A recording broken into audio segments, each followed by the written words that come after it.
Hello and welcome. You're listening to the It's All in the Cards podcast, a horror fiction podcast where all questions are welcome, but you may not like the answers. Some material may not be suitable for all audiences. Listener discretion is advised. Amazing Andy is easy to find. He has another show booked at the convention center that I can make in time to help Corey tonight.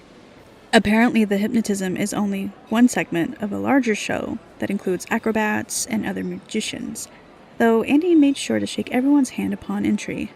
I say shake hands, but really he shook at the wrist, and sometimes pulled the person closer. I don't know a lot about hypnotism, but I feel like it's the first step to putting someone under. I stay out of line until Andy goes in, when the show is about to start. Ducking in after the line, there's a good-sized crowd, though not a full house. Mostly families with little kids that are still full of wonder and not bored with such parlor tricks yet. I miss that wonder of the world.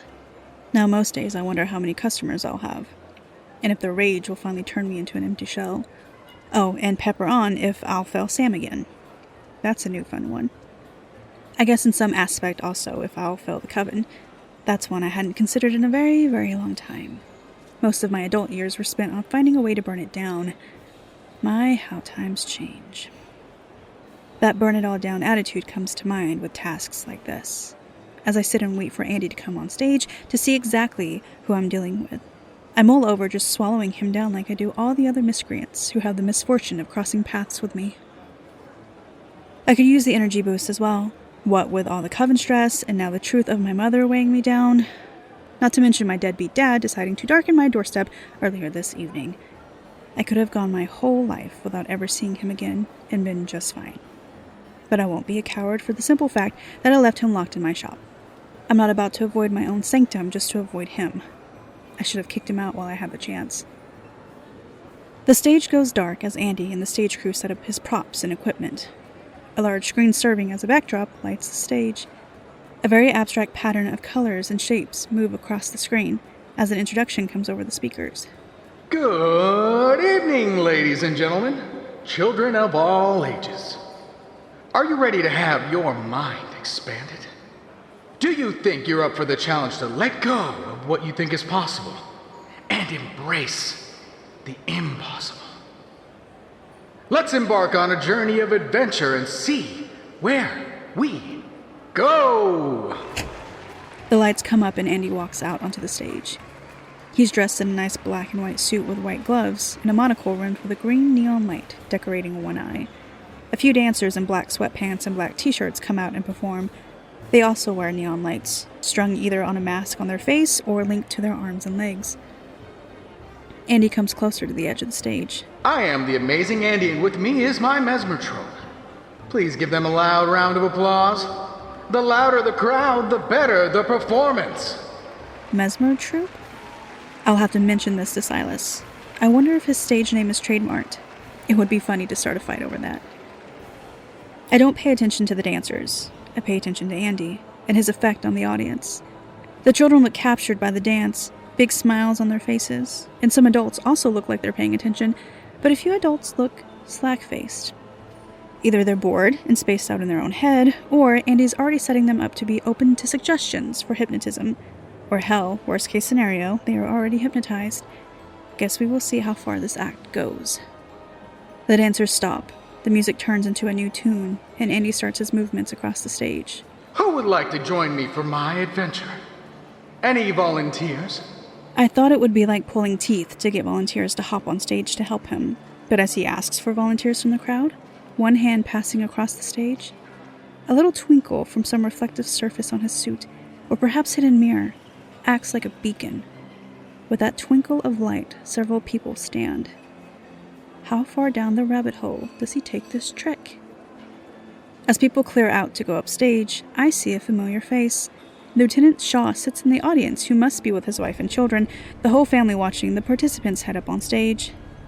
The same good lieutenant who was in charge of the investigation on my shop when Cass and Eric dropped from a cloud of smoke in my store.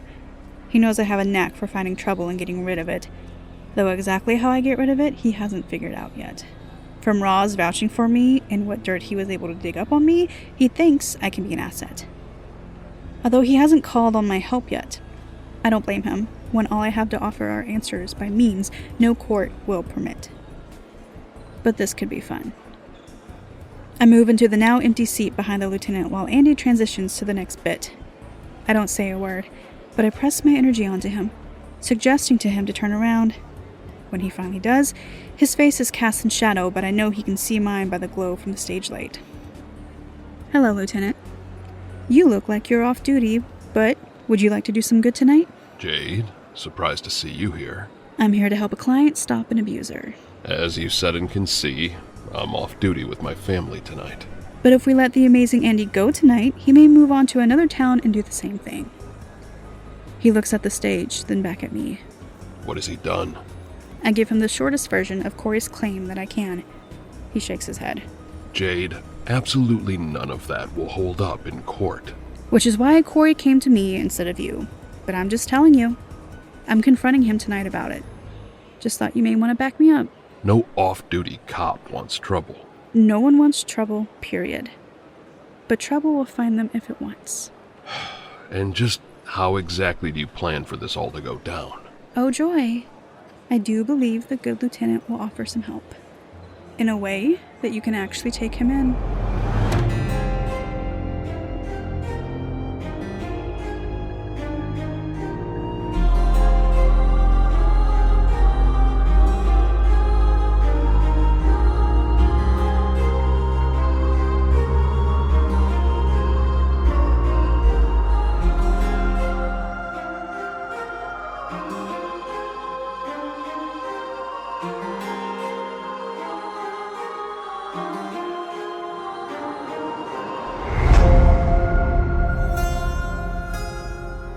It's on the cards. Season 3, Episode 5.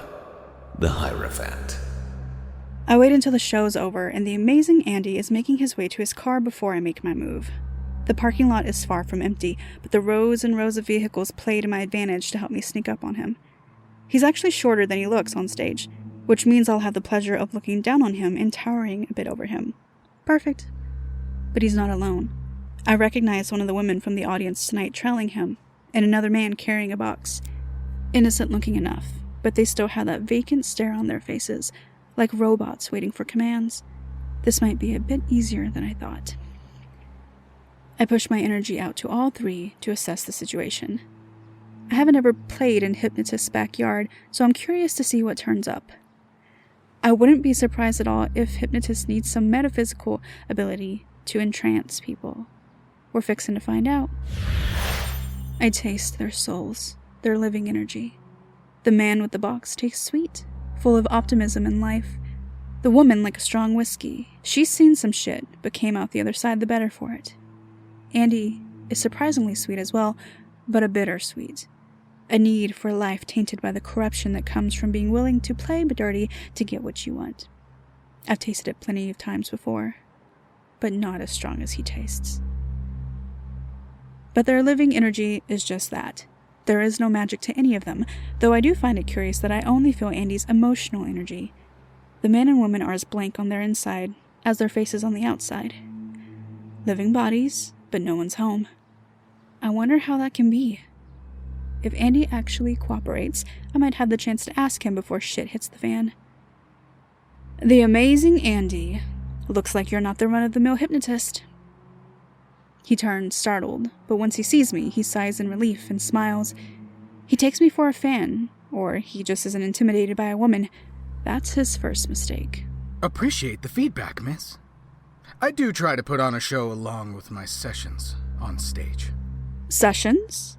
I see. You respect the will and wishes of your volunteers, then. At first I was afraid they were plants, people working for you who know the act. Still wondering if my fears are unfounded. I look at the man and woman who have stopped on either side of him. He gives them a glance, too, and a nervous chuckle before turning back to me. Oh, I can assure you. They are not plants in the way that you meant. Tonight was my first time hypnotizing the entire crowd. And it's safe to say, the effect hasn't worn off yet. So you're using them to be your errand flunkies, like you did with Corey? The surprise slips on his face for a second before he can recover. Who's Corey? Another one of your audience catches, who came to me with no memory of doing things, but clearly being up and about. I'm curious. Do you have to give them specific details before letting them go for extended periods of time, or is there a trigger you're able to pull from a distance? I see in his eyes the temptation to tell me, to spill all, to prove he is the genuine article. So eager to be validated. I wonder just how many times someone called him a fake, and if it was someone near and dear to him. I have no idea who you're talking about. Now, if you'll excuse me, I need to get these things into my car and let these lovely people go home. So he's taking the clueless route. Interesting. Of course. I should have known that you wouldn't know who he was. He claims he was hypnotized into shoplifting, but I saw your show tonight.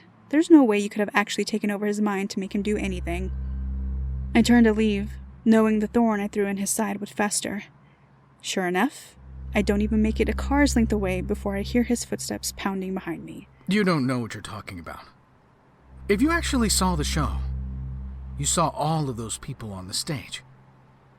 They were under my control. My power. He skids to a stop in front of me, cutting my steps off. His face is flushed from anger, eyes wild with it. I cast a deliberate glance back at the two audience members who followed him, their faces still blank. I saw folks pretending to be animals and acting like fools. There's no skill in that. People act like fools already. All you did was gently direct their foolishness into something entertaining. That's not real magic, and it can't possibly have the lasting effects that Corey claims to have experienced. He's clearly lying to get out of a theft charge, and you're the one he's trying to throw under the bus. Right. He's clearly lying. I'm sorry to have bothered you. It's obvious from the act I saw tonight that you had nothing to do with his behavior. I watched the rage flit through his eyes again, and I know I've caught him. He can't stand not getting credit for what he deems to be his own brilliance. I didn't do anything to that guy. But it doesn't mean I couldn't. If I wanted to, I could. I have the abilities. I roll my eyes at him, making the gesture as exaggerated as possible. I want to make sure he's good and pissed off. I'm sure you could, sweetie. His face contorts in anger, and he huffs back at me. His hand flies towards me, and I wince, expecting a flash of pain. But none comes. Instead, I feel his warm grip tightening around my wrist, fingers directly over my pulse. With that touch, he pushes something into me. This is unlike anything I've felt used as an attack of energy before. It's not an attack of power like a witch or a demon would use. There's less flow to it, as if he's pushing a straight rod up my arm, solid. It does not pour over me but stabs into me, very focused, more direct. Is this pure intention? Pure will? I've felt determination in someone before, but for it to be used as a weapon? Perfect. I can see how it would probably work on most other people. Unfortunately for him, I am not most other people. I meet his will with my crashing force, sending his intention back into his body and filling him the rest of the way with my own. I watch as the realization hits his eyes. He's fucked with the wrong person, and his comeuppance is here. What? What are you? I am your nightmare come to life. I know what you think you can do, but I can do it better, faster, and longer. You are beneath me in every possible way, and now, you're done. He drops to his knees, our hands still clasped together. I push the power I sent into him further, feeling the bonds that tie him to the unfortunate souls behind me. The thread is thin, like a delicate necklace, and it snaps easily at my touch. The thread lingers a moment, waiting for me to take control of it. Interesting. I can break a bond and take it for myself. I wonder if this is true for more magical situations, but for now I don't grab that thread. I let it fall away. Seconds later, I hear the man and woman begin to wake up from their empty shells, muttering in confusion. Put everything down and leave, now. I don't look back at them, but I hear the sound of the box dropping to the pavement and their footsteps moving quickly away. I smile at Andy and keep contact as I hear footsteps actually moving our way. The good lieutenant steps into the light of the lamppost and looks down at the less than amazing Andy. Did this man put hands on you? With one last pulse of energy, I release Andy's hand. He slumps further down, head hanging. That he did, sir. And so I move to protect myself. What did you do to him? I just made sure he couldn't run. He'll be fine once he gains some energy back.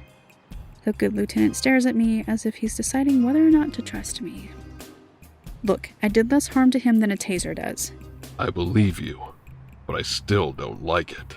How are you going to handle this when you're off duty? I just saw this man lay hands on you in a threatening manner, and you defended yourself. I've got this, Jade. Go back and tell your source it's being taken care of. I squat down over Andy, who is barely conscious. You're lucky the good lieutenant was here to stop me. I would have swallowed you down until there was nothing left. If I catch you hypnotizing anyone else outside of the entertainment of the show, I will find you again. Now, go with the officer and be a good boy. I stand back up and smooth out my skirt. Again, the lieutenant stares with accusation on his face. What? It's not like you have any authority to stop him from hypnotizing anyone again. That doesn't mean you had to threaten his life. Who said anything about his life? I can break his ability to hypnotize. The lieutenant's gaze softens only a bit.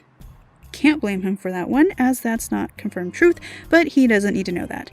He nods and moves to detain Andy. You sure you don't need me to come with you to give a statement? Was going to ask if you wanted to come in the morning since it's late. Why? Is there someone or something you're avoiding at home? As a matter of fact, there is, but that's none of his business. I'll come down before I open in the morning. You'll be back in your suit by then? It's weird to see you in a flannel. Good night, Jade. Good job. What good job? You know I just gave you more of a headache than any good. True, though I will say, if your murder case had made it to court, that judge was prepared to let the witchcraft admissible as evidence. Too bad the accused spontaneously combusted in her cell. Oh, that's right. I forgot about that. I give him my blank stare back. No twitch of fear or emotion, just my resolve that he's not getting anything else out of me. That was another reason why I stayed away from him, because I'm sure he thought I was to blame. Technically, I didn't do it. I just happened to be there and ready to menace her until she gave me what I wanted. Marbus did the actual killing to shut her up before I could get any details. But, of course, I can't tell him any of that. Good night, Lieutenant. Good night, Jade. I turn to the west and start walking. The convention center is less than a mile back to the store, but I walk slowly. I am so not ready to face Ephraim, but I also won't let him keep me out of my own home. I shouldn't have let him stay there, but I can't go back and undo that now. Can just hope he lets me kick him out once I get back. I doubt he goes quietly, but my level of not caring is at an all-time high. I finally make it down the hill to my back door. I briefly debate whether or not to just go up to my apartment and deal with him in the morning, but I decide I don't want to be arguing with him in front of my morning crowd. The things I do for my customers.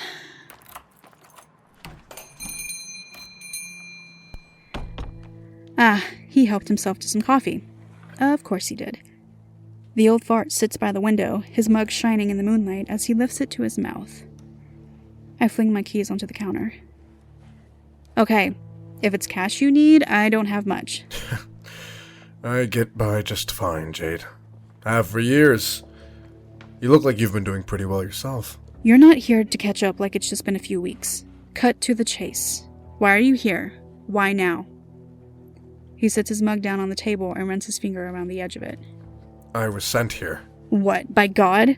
I think if he was going to send you, he would have sent you the moment you left. I left because he called me to do his work. Bullshit. You left because you were a coward. You left because you weren't ready to be a father. I did not come here to argue with you, Jade. Well, then be prepared to be sorely disappointed. If yelling and screaming and kicking and hitting at me would make you feel better, go right ahead. I'm not going anywhere. Not until he reveals to me the next sign. So it has nothing to do with me, right? You didn't come home out of some need to reconcile with your daughter? I should have known she wasn't telling you the truth. Who? What do you mean? Your mother. She used to write to me and let me know how things were going. She always reassured me that you understood, that you knew the important work I did. She didn't write to you. Why would she after you left us? Because she knew I had to. And she knew I loved you both very much. You're lying. He bends down to reach into a bag I didn't realize he brought in. And when he rises back up, he holds out to me a stack of papers. Some are envelopes. Some are stray folded pieces of paper. Instinctively, I reach for them, wanting to confirm this statement that just cannot be true. But I can see from his outreached hand, her handwriting on the front of an envelope. That's enough for me to want to smack the whole stack out of his hands and let each piece of paper burn. Why would she hide it from me? Probably for the same reason she reassured me you understood. Do you remember when you started hating me? Was it truly as soon as I left? I'm not walking down memory lane for you. You might do it for yourself then. Hatred is a terrible poison to slowly die from. I don't need advice from you. No, surely not me. All that all-bright stubbornness leaves no way for sentiment. I'll answer your question if you answer mine. He sits back down and motions for me to join him. I go behind the counter and pour myself some coffee before joining him, with lots of milk and sugar. Tonight's been bitter enough. When did you hear the news? Which news? That you had graduated from elementary school? Had your first accident with your powers? You know what news I'm talking about. Beatty sent me a letter a few weeks after, but I wouldn't receive it for a few more months in December. That was a great Christmas present. You had the letter, and I had the emptiness. The letter meant nothing. It told me nothing helpful. Right. Her death meant nothing to you. That tracks. No, you misunderstand. Your aunt is wrong. She's not dead. I stare holes through him. Don't play with me, old man. Do you know something? I know ever since we bonded, I have always felt her. Distance and time did not change that, but I felt something that day of her disappearance. Something latched and leached onto our connection. So she's alive? She is what she needs to be. Don't fuck with me! Is she or is she not alive? She is not dead. But that does not mean she is not lost. So why even give me any goddamn hope? Do not take the Lord's name in vain. Why? What did he ever do for me? I called for his help, you know? The day she died, the days after, I prayed like Aunt Beatty told me, and then someone else answered. It's his turn to stare wide-eyed at me. Your aunt told me about that phase as well, but that she brought you back to his grace. She pulled me out of hell. That doesn't mean she could lift me up to heaven. No, you're right. It is on you to keep your faith in your relationship with him. I have no relationship with him. I called on him when a life was on the line, here in my own store, and I was forsaken. That man not only died, but his soul was torn to shreds to feed evil. If God will forsake his children because they are disobedient, then what kind of God is that? A father who does not reward disobedience with affection. Is that why you never came home? I told you. My purpose is to follow his path, wherever it leads me. Then why did you have a family? Why break the hearts of those who loved you by letting them in your life, if that was always your intended path? It wasn't that clear. Like you, I rebelled against the calling, until I almost couldn't hear it anymore. And then I found your mother, and she helped quell my denial. We both found our paths forward. They were just separate. She understood that and supported me. But what about me? No, I will not let you pull me down. I am not that little girl you left to watch walk away. I'm done entertaining this talk. I told myself if you ever darkened my doorstep, I wouldn't be so desperate for answers, and I've already blown that to hell. But I'm writing us now. The only question I have for you is why are you here? I've already told you. If you say God told you one more time. If he would have sent me only to Fort Smith, I would have stayed only where he told me. I would not have come here and done this to you. I know you have a life without me. I know it was hard when your mother was lost, and the road is harder still to bring you back from the devil's grasp, but you did it, Jade. You came out of the darkest places anyone could ever be, and you've thrived. But I came back because this is where he told me to come. I don't know if that means he wants me to reconcile with you and finally be done, or if there's work to be had at this store. I have to wait for the next sign. Thrived? How is this thriving? The words dance in my head, but I won't say them aloud.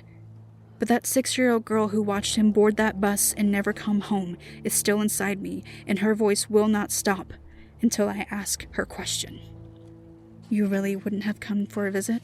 I would have watched you from afar, like I've done. I would have passed by, maybe sat in front of your window on the bench outside, never coming in. Let you pass by me without raising my head or saying a word, just to know that you are still safe. I've always kept an eye on you. I'm penniless, but not without means. I turn away from him and stare out the window, out into the night over the river. My head and my heart are not in the same place on this one. My thoughts and emotions rage inside me until it's nothing but humming chaos. But finally, a decision comes to me. How long do signs from him usually take? Ephraim shrugs. Could be as soon as I get where I'm going. Could be weeks. But whatever it is, it will come inside this store. On my honor, this is the truth. Then let the Lord bring your truth to pass as soon as he will. You can sit in my store every day waiting on the sign, but do not feel like you can talk to me. I won't feel the need to talk to you. As far as I'm concerned, you are just another customer needing my help, letting you walk your path. He smiles and nods. Thank you, Jade.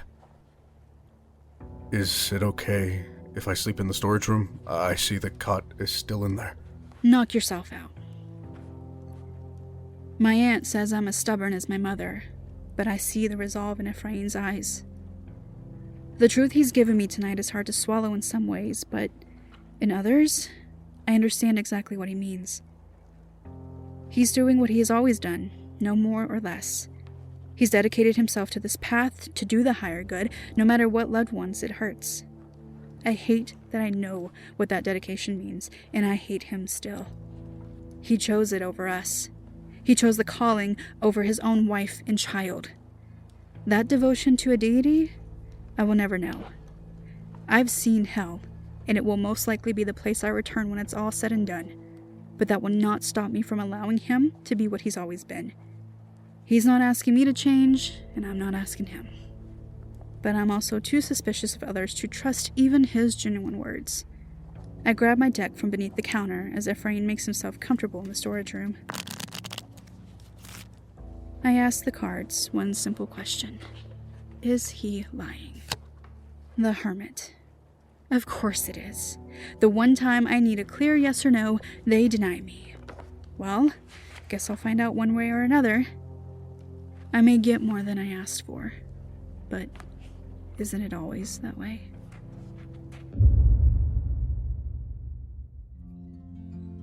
This episode of It's All in the Cards podcast was written by Ashley McAnelly and Morgan Valko, featuring the voice talents of Ashley McAnelly, Nelson Abrego, Jimmy Ferrer, and Nate DuFort.